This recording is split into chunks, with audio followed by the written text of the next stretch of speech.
international world order goes, what you said about China, yeah, they want to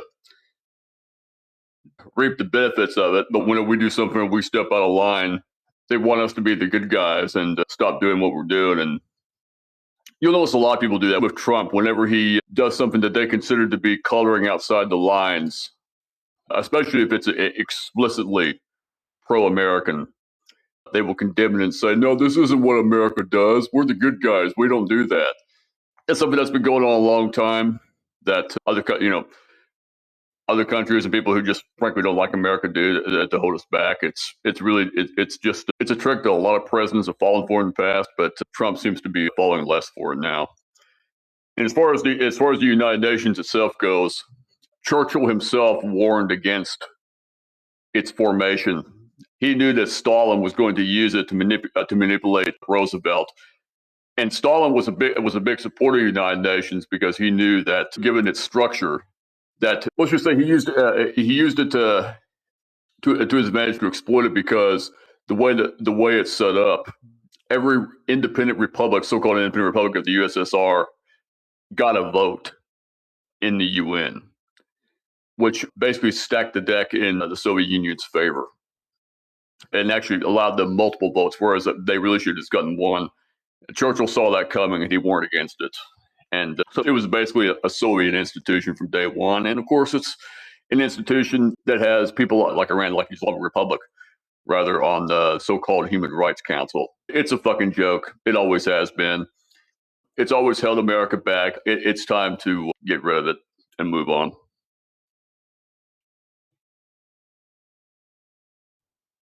Okay.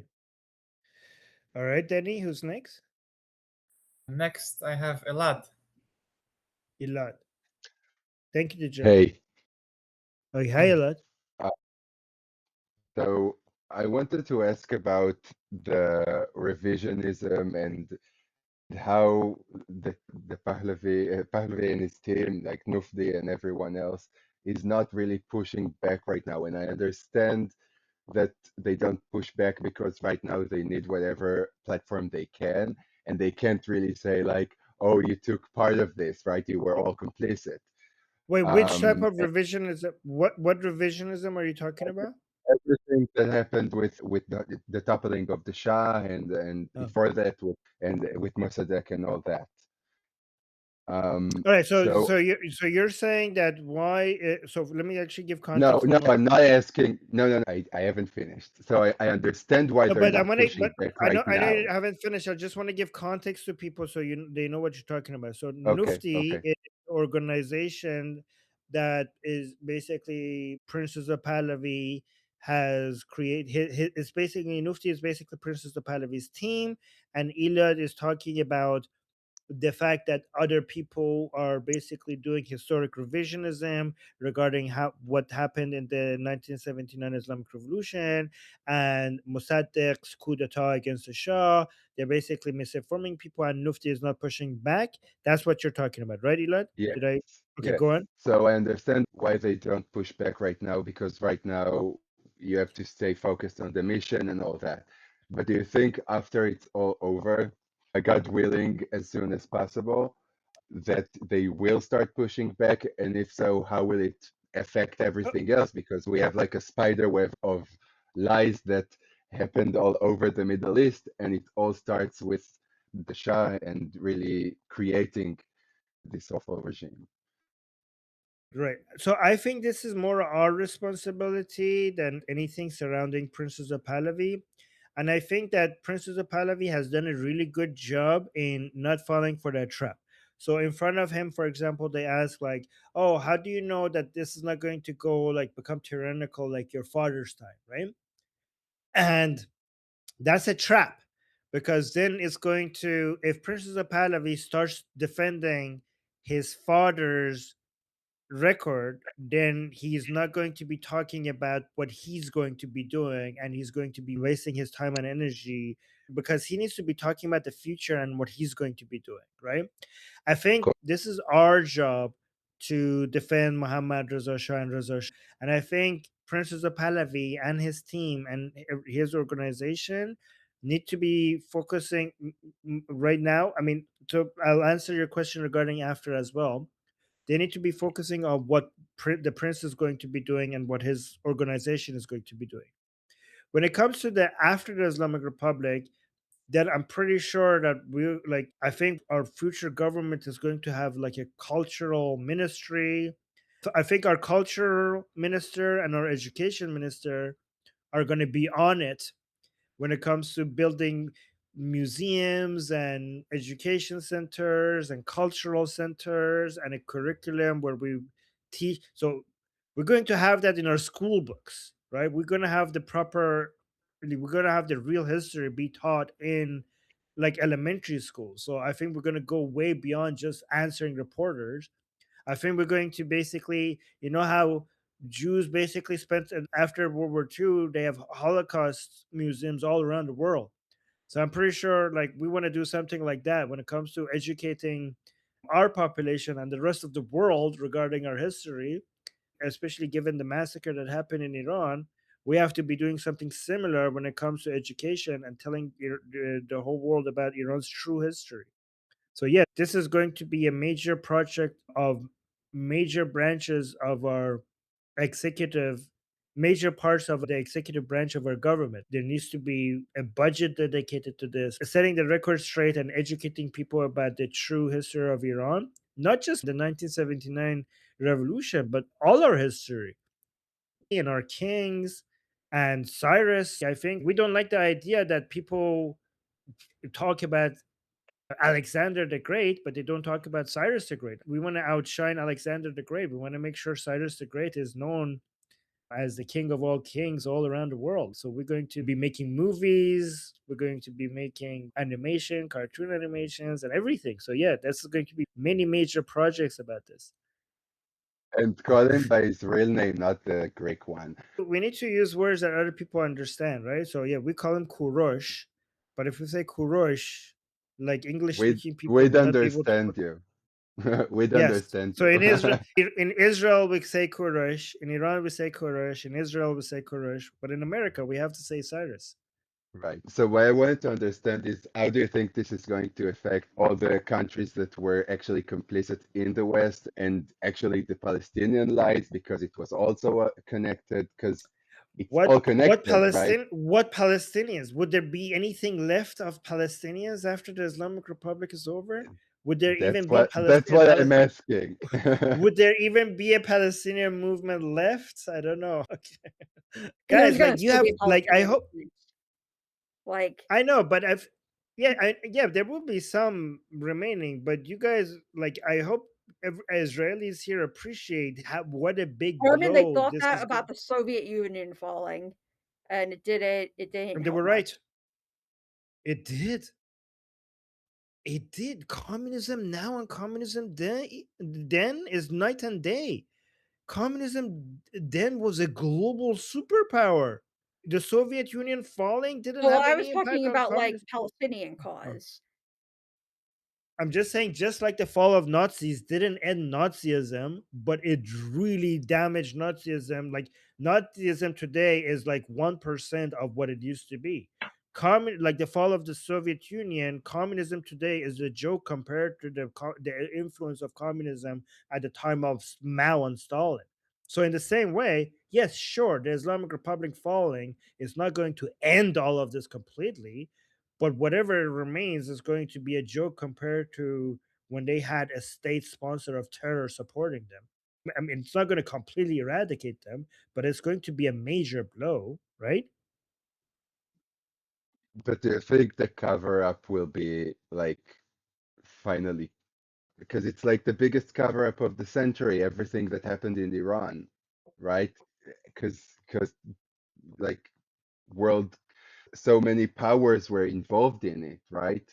And it was about oil, and now they're saying it's only about oil, but it's way more complicated than that. But how do you think it's going to affect this, right? What do you mean? I don't understand your This question. Can you this explain? dynamics that the West has with our region, really,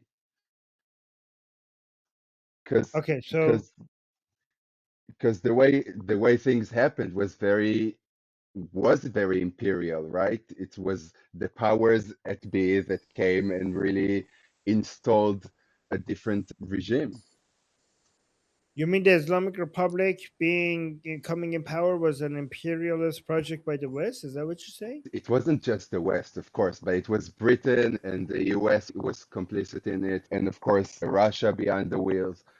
So, I so think how I is think it so. going to? I think all of these countries were at fault, but I wouldn't call it like a imperialist. I think the part of it that was imperialist was the Soviets earlier, and this is just the ripple effects of what the Soviets were trying to do in Iran, right? And the Americans just basically stopped backing the Shah. It's not like they came and installed the mullahs. It's basically they stopped supporting their allies and just let the mullahs basically do what they want. So it's not like they just installed. I mean, I still blame them. But the French kind of did. I mean, they supported Khomeini, but it wasn't like this was a project of them, right? It wasn't like. But again, I don't want to defend. I blame them, but to a lot of people, this might come as me defending them. So I'm going to stop. But it's different from. It's. I mean, they're at fault, but but it's not imperialism. So the part that is imperialism is the Soviets were trying to come and take over major parts of Iran. They basically described it as an apple that is ready to basically bite into. And they were spreading communism in Iran. And I think the Islamic takeover of Iran is just all of the ripple effects from what the Soviets were trying to do in Iran, the remaining ripple effects, right? And a lot of people might blame Mohammad Reza Shah for not resisting the mullahs even harder. But I honestly think that, Muhammad Reza Shah and Reza Shah did a miracle to even for us to even have anything of Iran left. Like Iran was stuck between superpowers, and we had the Nazis, we had the Americans, we had the Soviets, and we were just stuck right there in the middle. And the British, we had the British, and we were just stuck right there in the middle, and everybody was just basically using Iran like as a highway even before they realized like even before the oil thing, like the World War I, World War II, Iran was just like a highway that they just came and did whatever they want in there. And we were just like we were like these were just elephants that we were just under their feet being cried.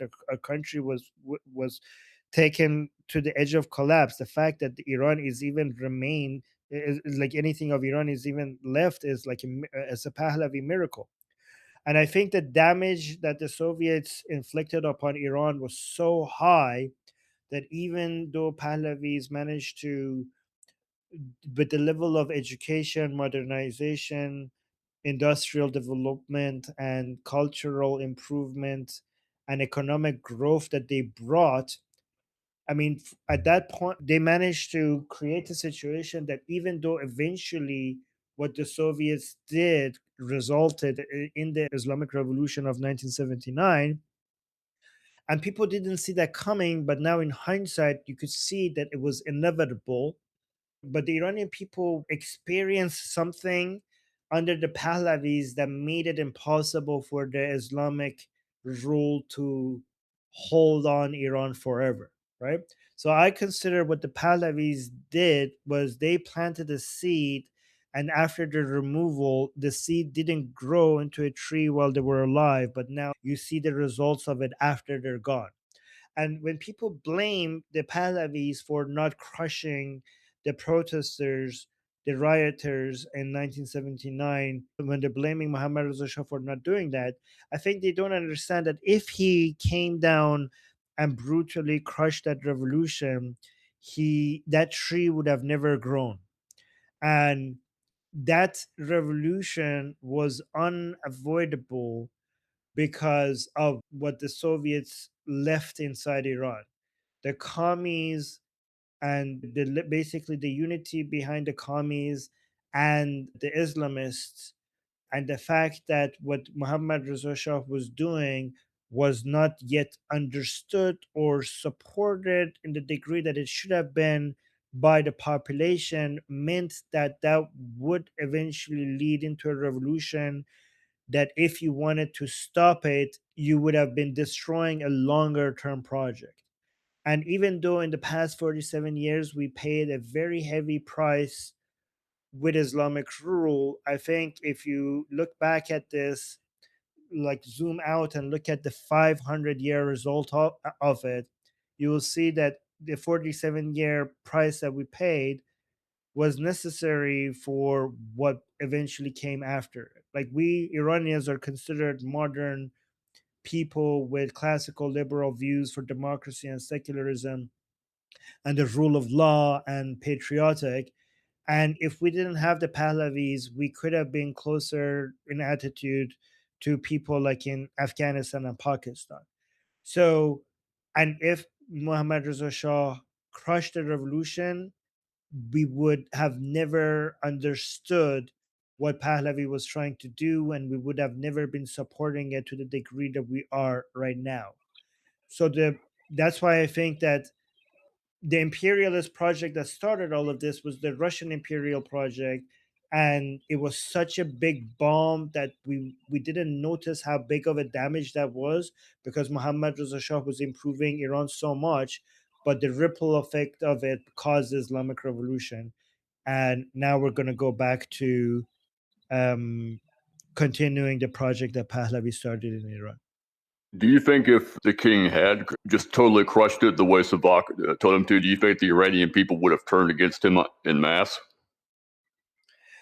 I don't know if that would have happened, but I know that they wouldn't be so pro Pahlavi today. You know what I mean? Yeah. I think that people are shouting Javid Shah more than they would have during the Shah's time right now, because the Iranian people now are finally as mature and understanding as the Shah was 47 years ago.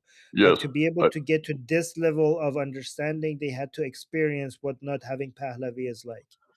But if he had just totally crushed him the way he was advised to do, there's a lot of people who wouldn't have suffered at the hands of the Islamic Republic, and they would have been saved. And if you had to deal with a population that didn't like what he did, who thought he was mean, or he killed the mullahs, that's horrible. You know, like, maybe that's just something you would have had to deal with. And if you had that, maybe over the course of last over 50 years, I think you could have overcome that. If he had done that, I really do. I don't I'm know. just I saying. think that, yeah, maybe, but I think that Iranian people, like, think about the past 47 years as the most expensive education that we had to pay for. It was very, very expensive, and I understand. But I think that this is why the Iranian people want freedom and secularism and the rule of law and patriotic views more than many people around the world. And I think what we gained from this, and anti-Islamic views, I value that as well. I think short term the cost was very high, but I think over the long term what we gained from this 47 years might have been even higher than what we lost over the long term. Lady? No, I'm reading the question basically. She just Oh, asked say, what oh, did the read the question again. Sorry, read the question again. She just put in chat, what did the Soviets do with respect to the Iranian Revolution in 79? Oh, the Soviets were responsible for spreading communism inside Iran, having a lot of agents and spies, and with the intention of basically taking the northern parts of Iran and adding that to the Soviet Union. And they're the reason why we had the communist uprising, the communist terrorists against the Shah, which eventually turned into the communist Islamic unity, which the Shah referred to as the black and the unholy black red alliance. And the 1979 Islamic Revolution was basically it wasn't an Islamic revolution, it was a Marxist Islamic revolution that eventually after 1979 turned more Islamic than communist. But in 1979 it was as Marxist as it was Islamic. And before, just a few years before 1979, it was completely communist. So the revolution of 1979 was because of the Soviet Union. Yes.